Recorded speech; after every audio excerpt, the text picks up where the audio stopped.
Yeah, 10/21/25.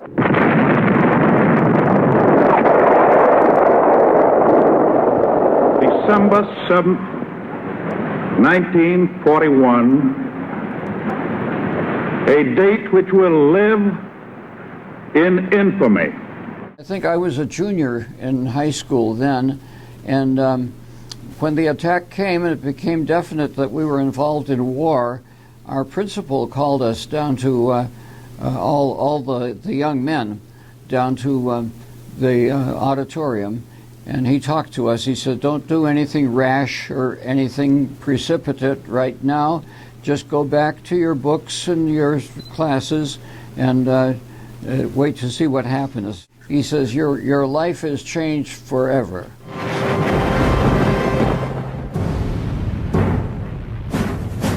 By the end of 1944, the Allied armies in Europe are within striking distance of Germany. Hitler realizes that he must turn them back or risk defeat. He decides that a heavy concentration of troops in one massive effort may be just what he needs. If he can drive the Americans and the British all the way back to the coastline, he may be able to force them into a negotiated peace. Before that battle began, a chaplain came around, and hundreds of guys wanted to meet with the chaplain, and he held a service for us too.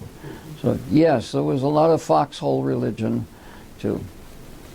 When the offensive came, we held our line pretty well, but then they broke through on either side of us and came in from behind, and we were encircled.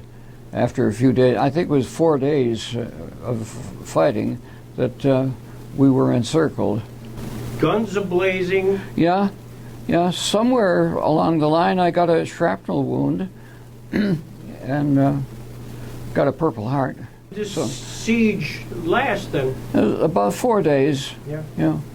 But by the time it came to an end, we were running out of ammunition, running out of food, and we had wounded men lying on the ground, needed attention, and the regiment surrendered, and those of us who were wounded got rounded up, got our wounds tended to.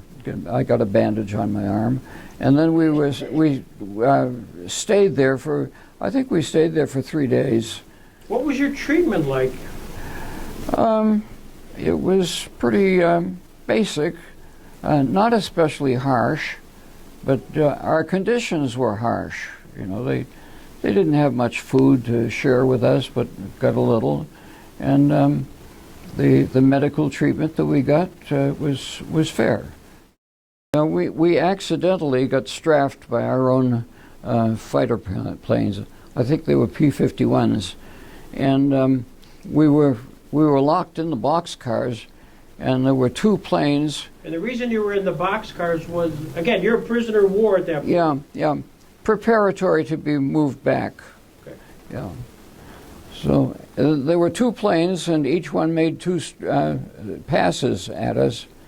I was sitting at the back of the car that I was in, and out of the corner of my eye, I could see splinters of wood from the bullet holes coming through, and on either side of me. So, but nothing hit me. Did it hit anybody else? Yes. I can't document it, but I heard that 7 men were killed and 27 were wounded.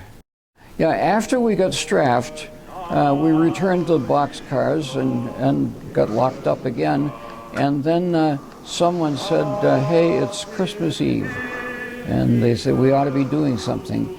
So we sang a few Christmas carols then. How long were you in as a prisoner of war? 4 months.